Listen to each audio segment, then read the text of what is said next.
Are you a director in the early childhood education field thinking about advancing your career? I'd like you to join us today as we have a conversation to explore how Charter Oaks State College programs might be the right step for you. They offer options that are flexible for busy professionals. Trust me, I know. Charter Oak is a perfect fit for those who are looking to deepen their expertise while continuing to lead. Plus, they are also a proud sponsor of the Early Childhood Empowerment Conference. Charter Oak is committed to empowering educators just like you.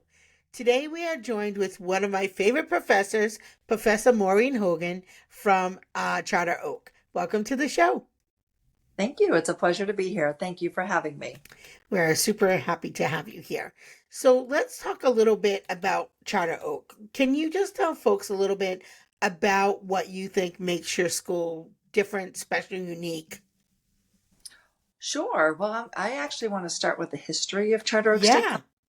College, which I did not know actually when I started to work at the college. But Charter Oak State College was actually a woman's. It wasn't even a college actually when it first started. But over 50 years ago, what happened was that we used to have these correspondence courses for women who were not working at the time. This was a long time ago. And what women would do would be to send in and request for course materials that would arrive by U.S. postal mail. The mail would then arrive. They would complete the course requirements and send the course back for grading. And Charter Oak State College became uh, a place in Connecticut where women would send in these courses and they would actually provide the credits if they passed the course.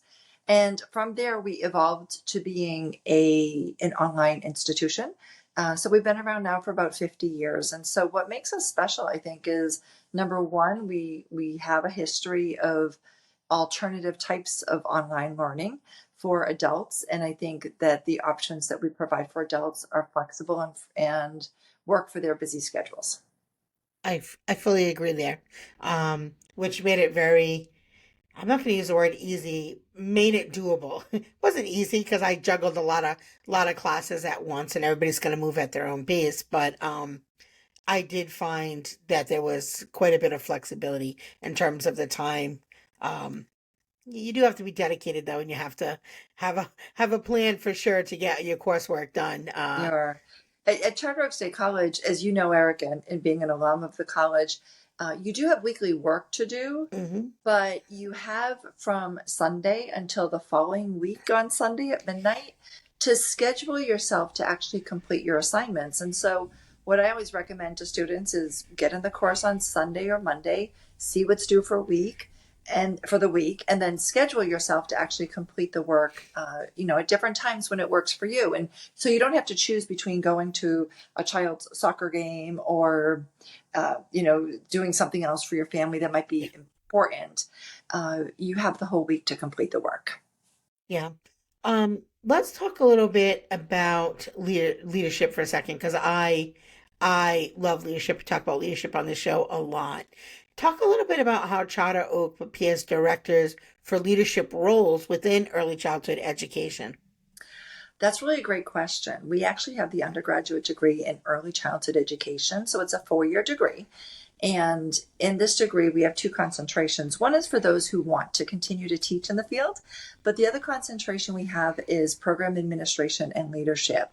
And what many people do not realize about this concentration is that it prepares administrators to be NAEYC qualified in terms of the operational and the pedagogical requirements. So it's a really, really good concentration for any program director who does not already have a bachelor's degree who wants to become qualified through NAEYC. At the master's degree level, we are starting a new program. It's the Master of Science in Curriculum and Instruction. And in this program, what we're going to be doing is training our students to be able to write curriculum, to be able to uh, know how to facilitate and use adult learning principles as strategies. And so we're going to actually, the coursework in that program is it's for somebody who really wants to learn how to design curriculum and instruction, design professional development learning experiences. So those are just a few of the ways that we help leaders to grow in the field. You know, I think the other thing I always like to put in people's ear is it is great to have all of the teacher coursework that you need to have, but I really always tell my teachers to always look forward. And so that's why I really recommended the leadership program at Charter Oak because I think that a lot of teachers feel like they get stuck and I don't want people to feel like they get stuck. And of course, being a teacher is a great place to be, but they feel like they can't do things outside of the classroom. And I Right. really like to prepare my staff to be able to be multifaceted because, education changes so quick. Right. To be able to have some other skill sets in the classroom, but also outside the classroom, or at least have a better understanding. Good schools work with their team and their Right. team has a voice at the table. And so for them to really have a good understanding of what it means to run a center, I Sure. think And is it goes both ways because mm, sometimes directors do not have experience mm, in early childhood pedagogy. So, how are they supervising teachers mm, to ensure that the curriculum is adequate and based on what we know is research based and developmentally appropriate for young children? So, directors need to learn as much about the teaching mm, portion of their work as well.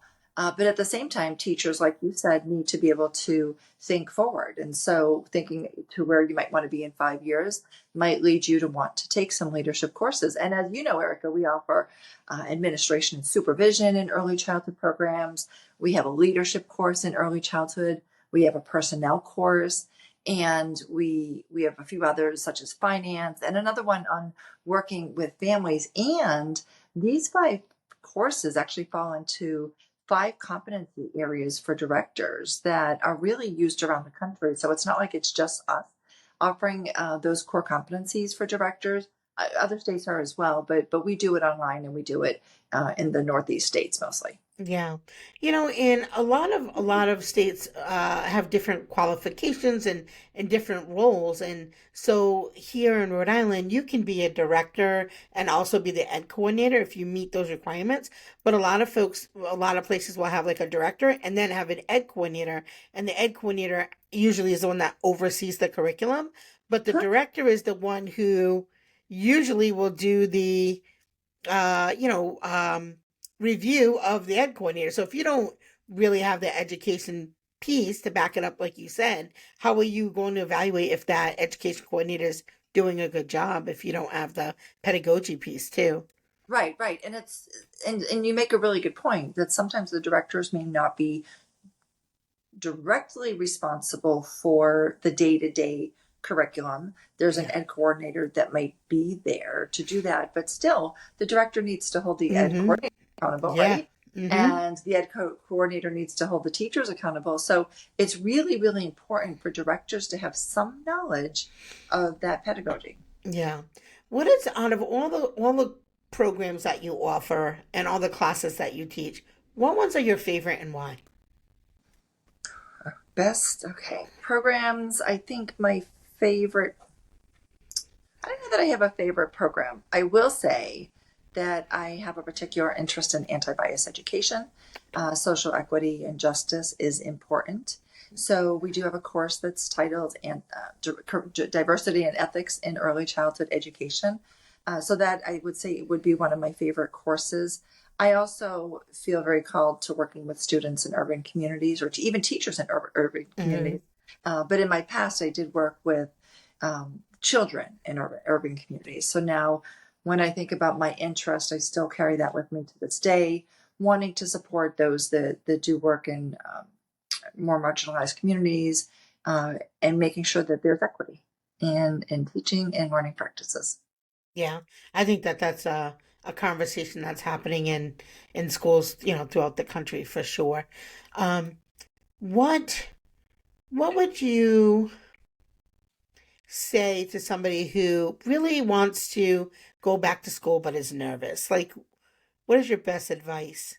Because I know sometimes that is something that holds folks back. Well, change is hard. Take the leap. Take the leap. So I can say at Charter Oak State College, we offer something called a 4 credit option for CDA. So somebody who maybe wants to try online education, but they're not really sure that they want to commit to a degree program. Sometimes taking that baby step is helpful. So enroll in a CDA program and do 9 credits. If you don't like it, then worst case scenario, you get your CDA. But that's still a good scenario, right? It's still a Yeah. huge accomplishment for somebody to earn the CDA. We provide a lot of coaching at that level to make sure that our students feel supported. So I would say just take the leap. It's hard, and it doesn't have to be at Charter Oak State College. It can be anywhere. Just take the leap.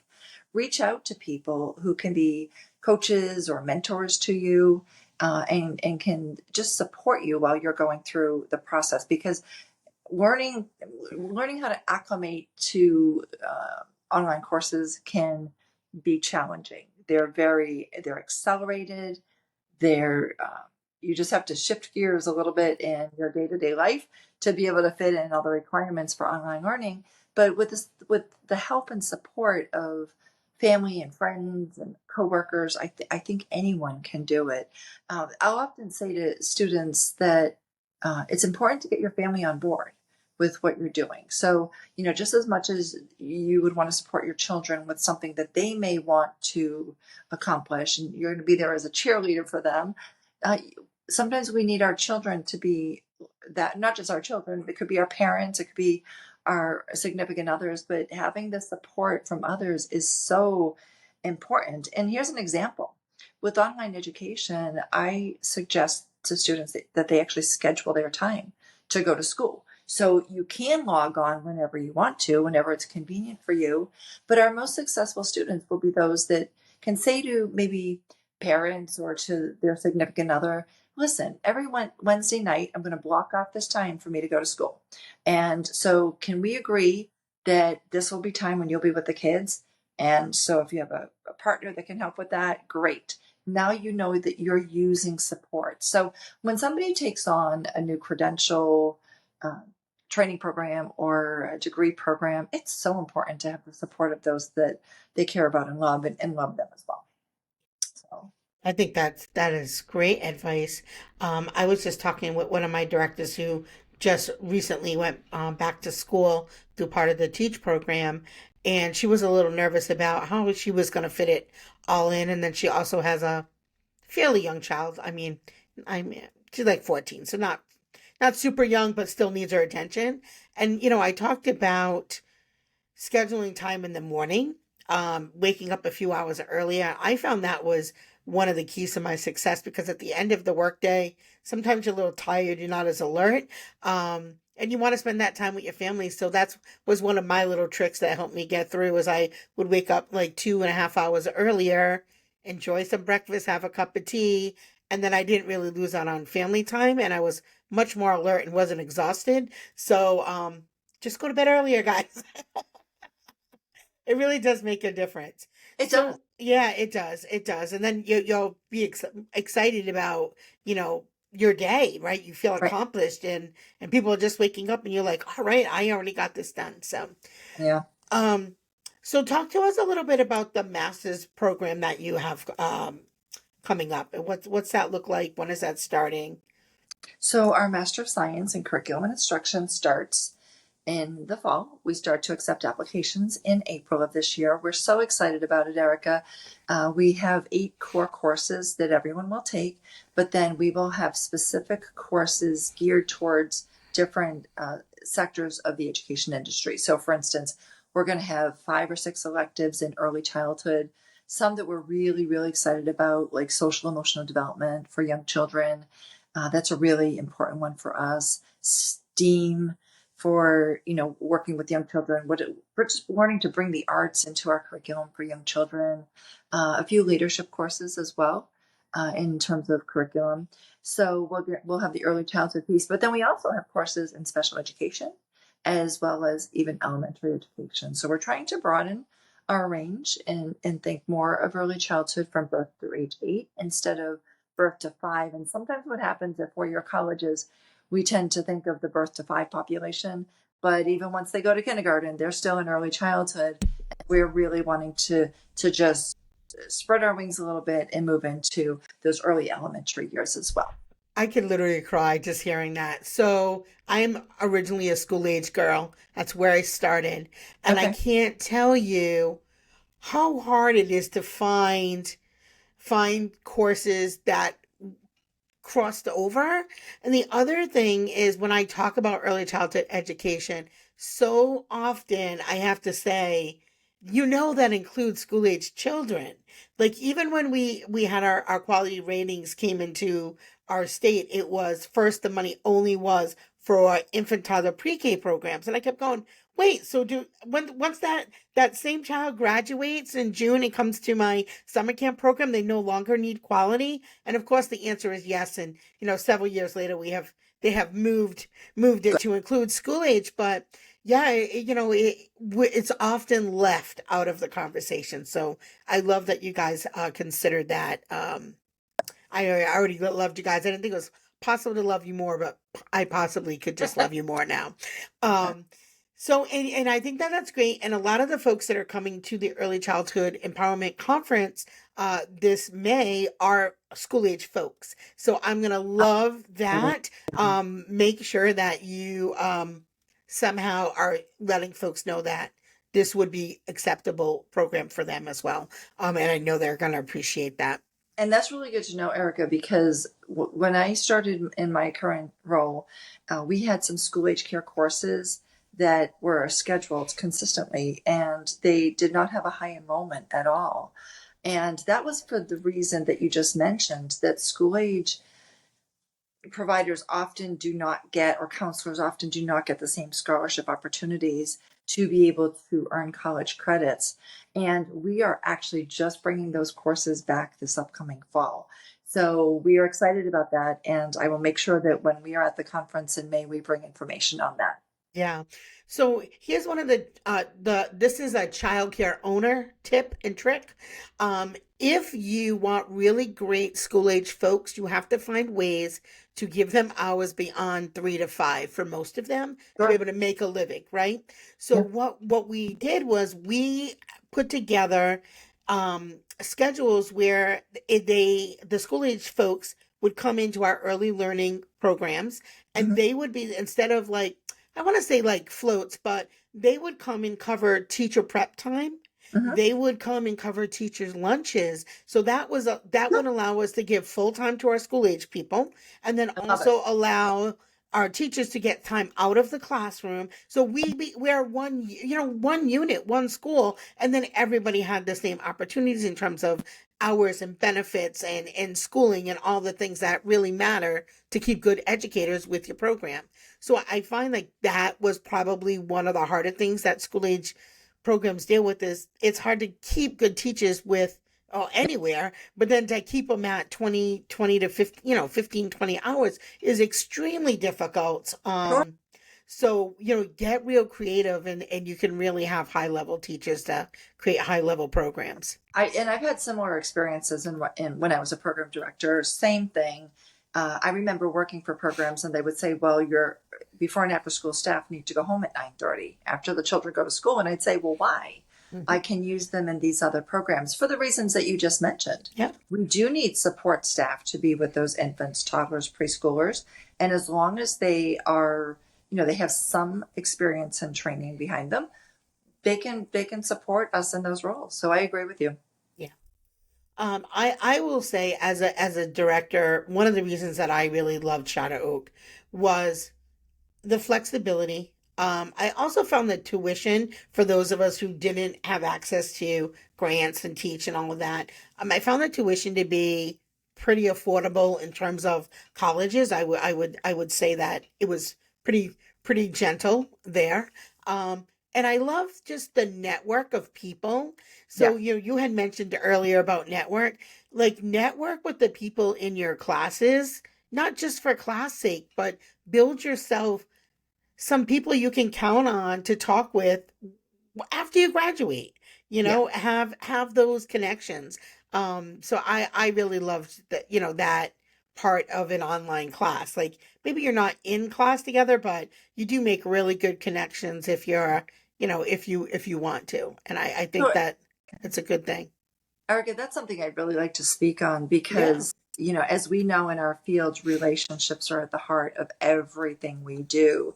And so often over the years, I've been told, well, you can't form relationships with students online. You and I can say that. Absolutely true. I Yeah. know you, you know me. We've even met each other at conferences. But even if we have not met each other at conferences, I feel that I do get to know the students at Charter Oak State College. And not just me, but the other faculty feel that way as well. I think one of the things we have done over the past years is we really focused on collaborations with program directors. And I'm telling you, Erica, this is just my dream come true. So here's what's happening.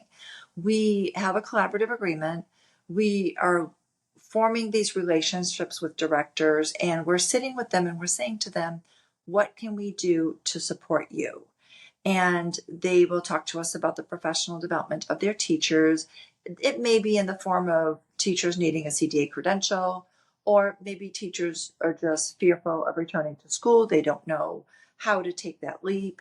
We'll go in and do a workshop for them and just have conversations with their staff.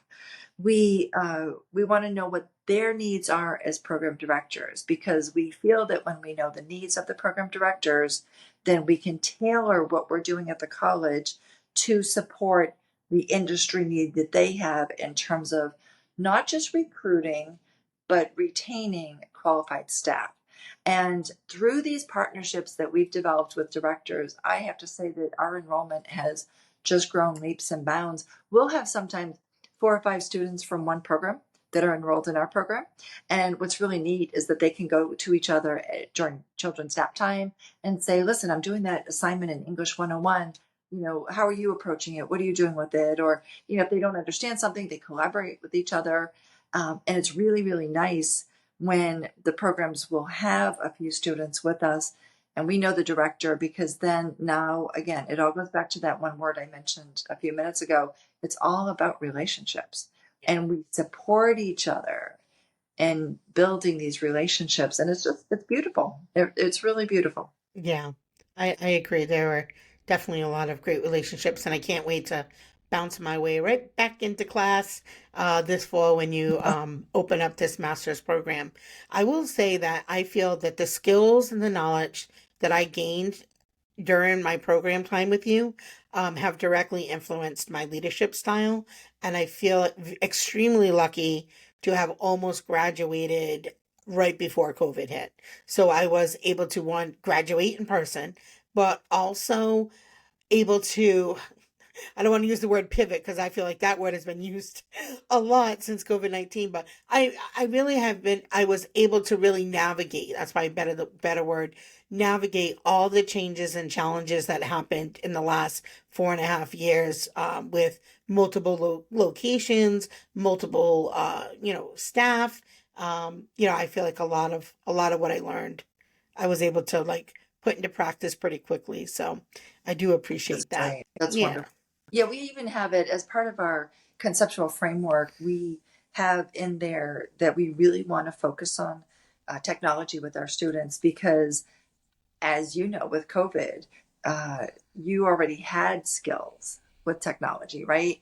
And I'm not saying you achieved all those skills through Charter Oak State College, but learning to learn online is doable. Like, you do that when you're at Charter Oak State College. You learn how to put together presentations. You learn how to use Zoom or to get on a Teams meeting. You learn these things, and even since you graduated, we've done so much to build upon the tech skills of our students because teachers need it and teachers deserve it. They Yeah. deserve to have as much skill in technology as anybody working in any other field. Yeah. I'm glad you mentioned the technology. Yeah, I actually just came back from Podfest, which is a creator conference, and I learned so much about AI and the ways to use AI in my center, in my work, in my podcast, on my YouTube. But yeah, there's so much integration going on right now. I think it's pretty cool and exciting, even as a 54-year-old who sometimes gets a little nervous. We have a joke around my house about the remote control, but we'll leave that for another day. Um, is there anything that you really wanted to share that I didn't ask you as we start to wrap up? No, it's really a pleasure to be here. And I guess what I would want to share, Erica, is that I'm so proud of you. Oh, But what we often say in our fields is not so much that we tell people that we're proud of them, but really you should be proud of yourself yeah. because it was you that did the work when you were with us at Charter Oak. And to see you moving on to having written a book, to having developed these podcasts, to the conference that you're doing in May. I think it's early May. Yeah. We're so excited for you to just know that we have an alum that's doing this, Oh, and so congratulations to you on all thanks. that you're doing and developing yourself as a professional leader in this field because as you know we need more leaders like you. Yeah, thank you. Thank you.